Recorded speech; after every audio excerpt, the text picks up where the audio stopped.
মহাপ্রভু বলছেন, আচ্ছা ঠিক আছে, তাহলে তুমি এইখানে সেবার ব্যবস্থা করো। গোবিন্দ ঘোষের মাথায় বাজ পড়ল। প্রভু যদি একা সেবা করতে চাইতেন তাহলে হয়ে যেত, কিন্তু এত ভক্তের আয়োজন কি করে করবে? প্রভু যে নীলাচলে এসেছে কারণ জানতে আর বাকি আছে? সবাই জেনে গেছে। সবাইয়ের ঘরে যা যা ছিল সব কিছু নিয়ে চলেছে মহাপ্রভুর সেবার জন্য। কে আগে যায়? ছুটতে ছুটতে মহাপ্রভুর কাছে গিয়েছে, গিয়ে সমস্ত কিছু দিয়ে এসেছে। তখন মহাপ্রভু গোবিন্দকে বলছে, ও গোবিন্দ, গোবিন্দ, তুমি এক্ষুনি চিন্তা করছিলে না কিভাবে ভগবানের সেবা, আমাদের ভক্তগণকে সেবা দেবে? দেখো দেখো কত কিছু আয়োজন হয়ে গেছে, যাও তুমি এক্ষুনি সেবার আয়োজন করো। আমার গোবিন্দ ঘোষ সেবার আয়োজন করতে গেলেন।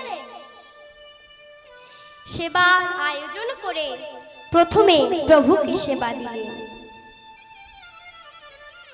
প্রভু সেবা দেওয়ার পর সমস্ত ভক্তগণদের সেবা দিলেন। প্রভু সেবা হওয়ার পর বলছি, গোবিন্দ, ও গোবিন্দ, দাও। ও প্রভু, কি দেব? দেবে তো, আরে কি দেব সেটা তো বলো। আরে মুখশুদ্ধি গো, মুখশুদ্ধি। তুমি জানো না সেবা আনতে কি লাগে? আরে মুখশুদ্ধি। ও প্রভু, আমি কি মুখশুদ্ধি দেব? তুমি এটাও জানো না? আরে হরিতকি। যাও হরিতকি ভিক্ষা করে আনো। ও প্রভু, আমি না সত্যি জানতাম না, যখন জেনে গেছি বেশি বিলম্ব হবে না প্রভু, আমি যাব আর আসব। ছুটতে ছুটতে কৃষ্ণ নাম গাইতে গাইতে মুখশুদ্ধি আনতে গেছে। মুখশুদ্ধি গিয়ে ভিক্ষা করার পর দুটো মুখশুদ্ধি ভিক্ষা করেছে। মনে মনে ভাবছে, আজকে প্রভু মুখশুদ্ধি চাইলো, কালও না আবার প্রভু মুখশুদ্ধি চেয়ে বসে। বাবা, এতটা পথ, আসতে 6 ক্রোশ, যেতে 6 ক্রোশ, মোট 12 ক্রোশ পথ। তাহলে আমি তো দুটো হরিতকি ভিক্ষা করেছি, একটা আমার কাছে রেখে দেবো আর একটা প্রভুকে দেব।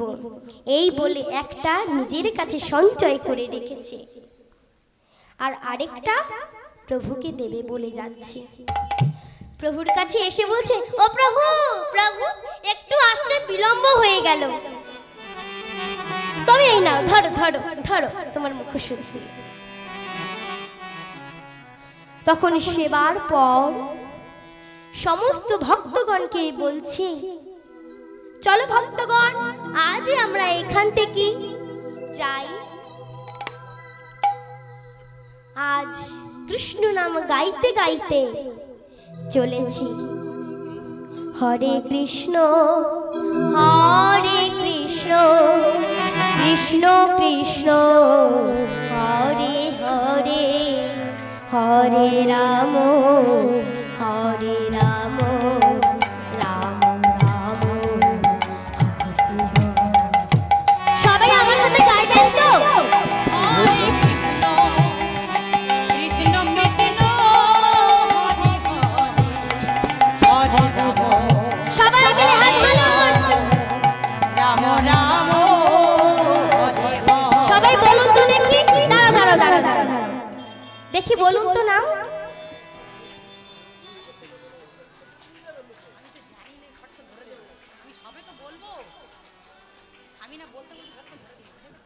বাহ, খুব সুন্দর। হরে কৃষ্ণ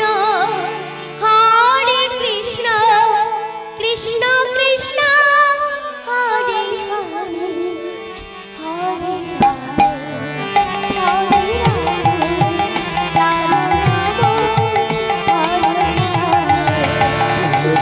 কৃষ্ণ হরে কৃষ্ণ কৃষ্ণ কৃষ্ণ হরে হরে হরে রাম হরে রাম সবাই মিলে হাততালি দিয়ে হরে হরে হরে কৃষ্ণ হরে কৃষ্ণ কৃষ্ণ কৃষ্ণ হরে হরে হরে রাম রাম রাম হরে হরে হরে কৃষ্ণ হরে কৃষ্ণ কৃষ্ণ কৃষ্ণ হরে হরে রাম রাম হরে হরে হরে কৃষ্ণ হরে কৃষ্ণ কৃষ্ণ কৃষ্ণ হরে হরে হরে রাম হরে রাম রাম রাম হরে হরে কৃষ্ণ নাম গাইতে গাইতে আজ চলেছে। ও গোবিন্দ গোবিন্দ, এটা আমরা কোথায় এলাম? ও প্রভু, চিনতে পারছো না? এ যে পূর্বস্থলী, অগ্রদ্বীপ। তাহলে আমরা অগ্রদ্বীপে চলে এসেছি। ও, তাহলে আজকে এইখানে সেবার ব্যবস্থা করো। এই বলে গোবিন্দ ঘোষ সেবার আয়োজন করলেন। প্রভুর যখন সেবা হয়ে গেল, তখন প্রভু বলছে, গোবিন্দ, ও গোবিন্দ, দাও দাও আমার মুখশুদ্ধি। আমি জানতাম প্রভু, আমি জানতাম তুমি কালো মুখশুদ্ধি চেয়েছো, আজও মুখশুদ্ধি চাইবে। তাই আমি কি করেছিলাম জানো প্রভু? কাল যে মুখশুদ্ধি আনতে গেলাম না, সেখান থেকে আমি দুটো মুখশুদ্ধি নিয়ে ভিক্ষা করেছিলাম। তার মধ্যে থেকে একটা তোমায় দিয়েছি আর একটা নিজের কাছে রেখেছি। এই না প্রভু, ধরো সেই মুখশুদ্ধি। বাহ গোবিন্দ বাহ, তুমি দেখছি আমার প্রিয় ভক্ত। আমি আজকে কি খাবো, কালকে কি খাবো, তুমি দেখছি আগে থেকেই তা জানো। গোবিন্দ, তুমি কি জানো না সন্ন্যাসীদের মনে নাই সঞ্চয় বাসনা? তুমি আমার ভক্ত হয়ে সঞ্চয় করেছো। ছি গোবিন্দ, ছি, আমি এটা তোমার থেকে আশা করিনি। এক্ষুনি তুমি আমার সামনে থেকে চলে যাও। না প্রভু না, তুমি এমন কথা বলো না প্রভু, আমি ভুল করে ফেলেছি, আর এমনটি হবে না প্রভু, তুমি আমায় ক্ষমা করে দাও। হে প্রভু, আমারে গোরারা ওগো প্রভু, তুমি না যাইও না, তুমি অমন কথা বলো না। তোমার মতন করেছি আমায় কেউ ভালোবাসে না প্রভু, তুমি আমায় ছেড়ে যেও না। তুমি অমন করে আমায় ছেড়ে চলে যেও না। আমি যে সহিতে পারিব না প্রভু গো।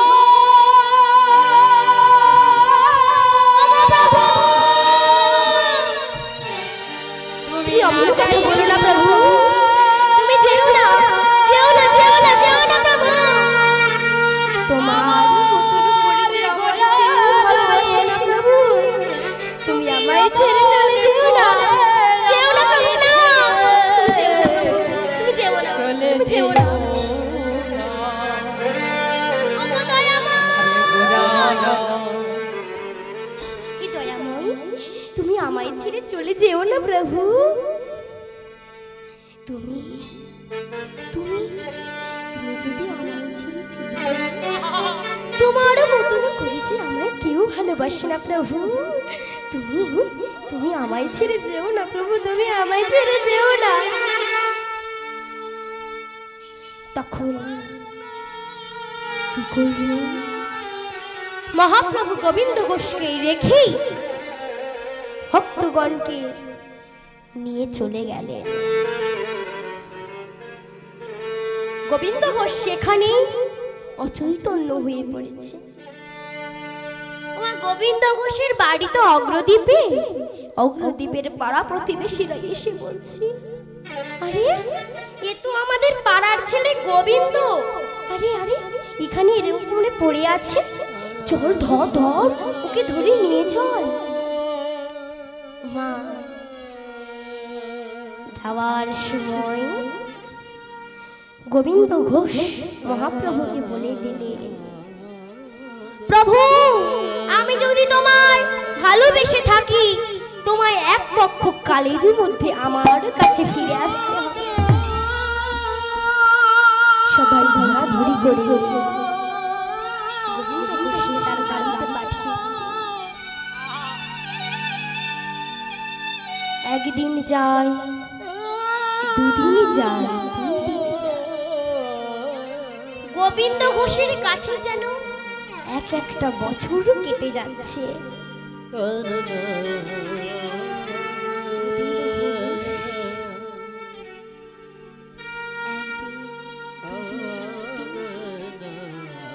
ছদিন 13 দিন কেটে গেল, 14 দিনের দিন পড়েছে।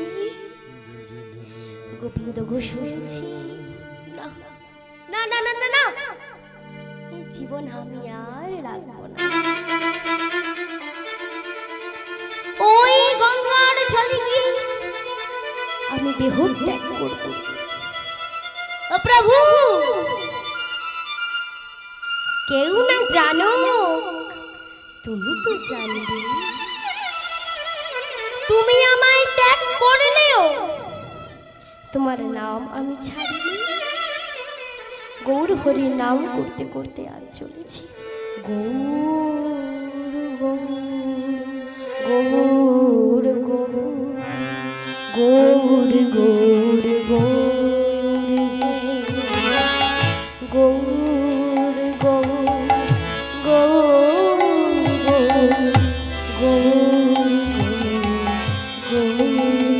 আমার গুর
নাম গাইতে গাইতে সুরধ্বনি গঙ্গার তীরে এসেছে।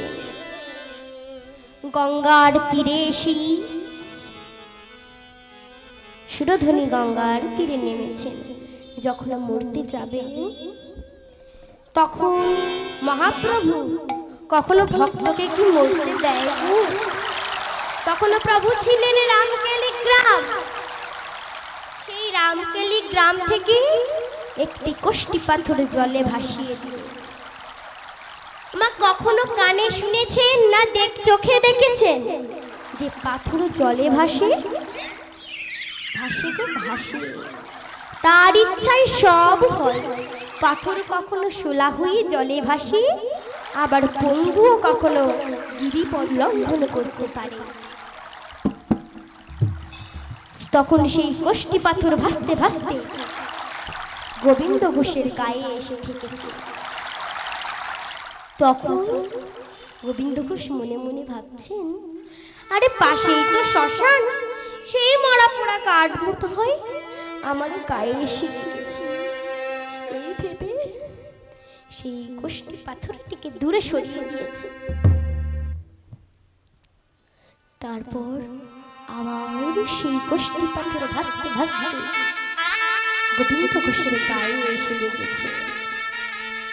তখন গোবিন্দ ঘোষ গোষ্ঠী পাথরটিকে ধরে নোংরা আবর্জনার মধ্যে ছুঁড়ে ফেলে দিলেন আর বললেন, তখন সঙ্গে সঙ্গে দৈববাণী হল, গোবিন্দ গোবিন্দ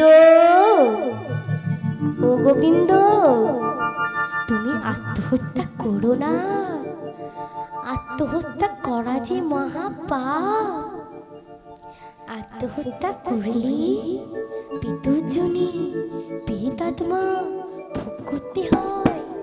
তুমি আত্মহত্যা করো না গোবিন্দ, ঘরের ছেলে ঘরে ফিরে যাও। কে কে কই? আমি তো কোনো কিছু দেখতে পারছি না, দেখা দাও। কে কে আমার দেখা দাও।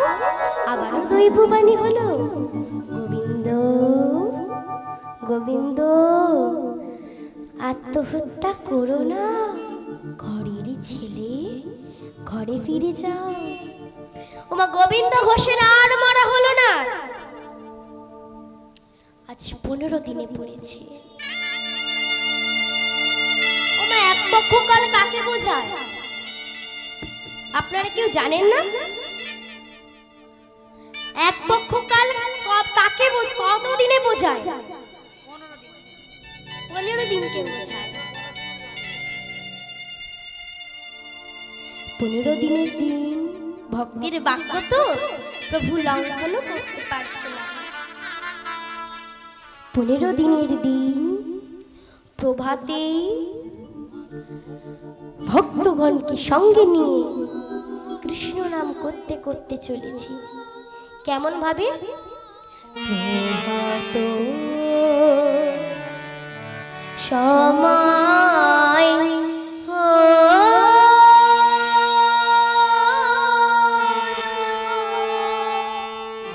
কৃষ্ণ কৃষ্ণ বলো, প্রভাত সময়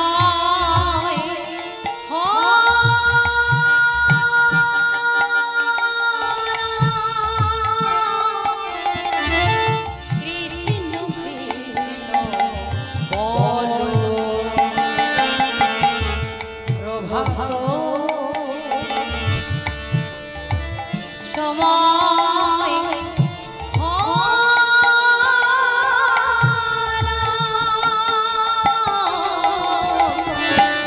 ভক্তগণ,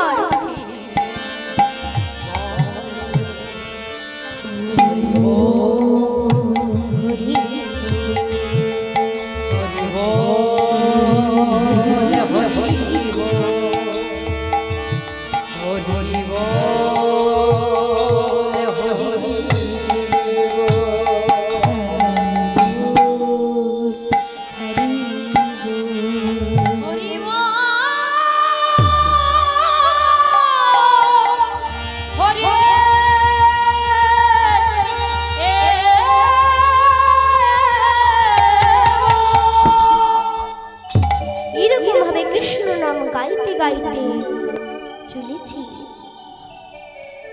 গোবিন্দ ঘোষের দরজায় গিয়ে বলছে, গোবিন্দ ও গোবিন্দ, গোবিন্দ তুমি কি শুনতে পাচ্ছ না? ও গোবিন্দ। কে কে কে কি অমন করে ডাকছি? এই যে আমার প্রভুর কণ্ঠস্বর, এই যে আমার প্রভুর কণ্ঠ। তার মানে আমার প্রভু এসেছেন। তখন দরজাটি খুলে দেখছেন প্রভু দাঁড়িয়ে আছে। প্রভুকে দেখে বলছেন, প্রভু তুমি এসেছো। গোবিন্দ আমি যে আসবো তার আগমন বার্তা তো আমি তোমাকে দিয়েই দিয়েছিলাম। আগমন বার্তা কই? আমি তো পাইনি। আচ্ছা তুমি কি গঙ্গার জলে মরতে গিয়েছিলে? তখন তোমার গায়ে কি কিছু লেগেছিল? মনে পড়ে গেল। কি প্রভু, একটু একটু দাঁড়াও, একটু দাঁড়াও। আমি কি আবার ভুল করলাম? আমি কি আবার ভুল করলাম? ছুটতে ছুটতে গঙ্গার তীরে গিয়ে নোংরা আবর্জনার মধ্যে দেখছি সেটা পুরাকাষ্ঠ নয়, সে যে কোষ্টি পাথর। তখনই দেখছি আরে এ তো পোড়াকাষ্ঠ নয়, এ যে কোষ্টি পাথর, গায়ে কৃষ্ণ নাম লেখা। ছুটতে ছুটতে এসে প্রভুর কাছে এসে বলছে, প্রভু এই কি তোমার আগমন বার্তা? হ্যাঁ গোবিন্দ, এই হলো আমার আগমন বার্তা। প্রভু কিন্তু আমি এই কোষ্টি পাথর নিয়ে কি করব? একজন ভাস্কর দূর থেকে আস্তে আস্তে বলছেন, কই গো কোষ্টি পাথরটি দাও, আমি বিগ্রহ তৈরি করি। গোবিন্দ ঘোষ চমকে উঠল, হ্যাঁ বিগ্রহ তৈরি করবে? হ্যাঁ গো, তোমায় কে বললে? কেন, তোমার ছেলে? আমার ছেলে? আমি তো এখনো বিবাহই করিনি, আমার কি করে ছেলে হবে? গৌর সুন্দর বলছি, গোবিন্দ অত কথায় কাজ কি বলো, পাথরটা চেয়েছে যখন দিয়েই দাও। তখন ভাস্করকে সেই পাথরটি দিয়ে দিল। মহাপ্রভু নিজ হাতে মূর্তি স্থাপন করল, নাম দিল গোপীনাথ, নাম দিল গোপীনাথ। তখন মহাপ্রভু বলছেন, গোবিন্দ ও গোবিন্দ, তুমি আমায় ভুলে যাও, গোপীনাথের মন দিয়ে সেবা পূজা করো। কি প্রভু, কি বললি? আমি তোমায় ভুলে যাব? না না না প্রভু, এ কি করে হতে পারে? আমি তোমায় কখনো ভুলবো না। এই বলে মহাপ্রভুর হাতটি ধরে দরজার মধ্যে বন্ধ করে দিয়েছে। পিছন ফিরে দেখছি বাইরেও গোরা দাঁড়িয়ে আছে। তখন দেখছি তোমাকে না এক্ষুনি আমি ঘরের ভিতর বন্ধ করে এলাম, বাইরে বেরোলে কেমন করে? দরজাটি খুলে দেখছে ঘরেও গোরা দাঁড়িয়ে আছে। তখন কি বলছে, দেখে ঘরে গোরা বাইরে ও গোরা, ঘরে গোরা বাইরে গোরা, ঘরে গোরা বাইরে গোরা। একে দেখিলাম একে দেখিলাম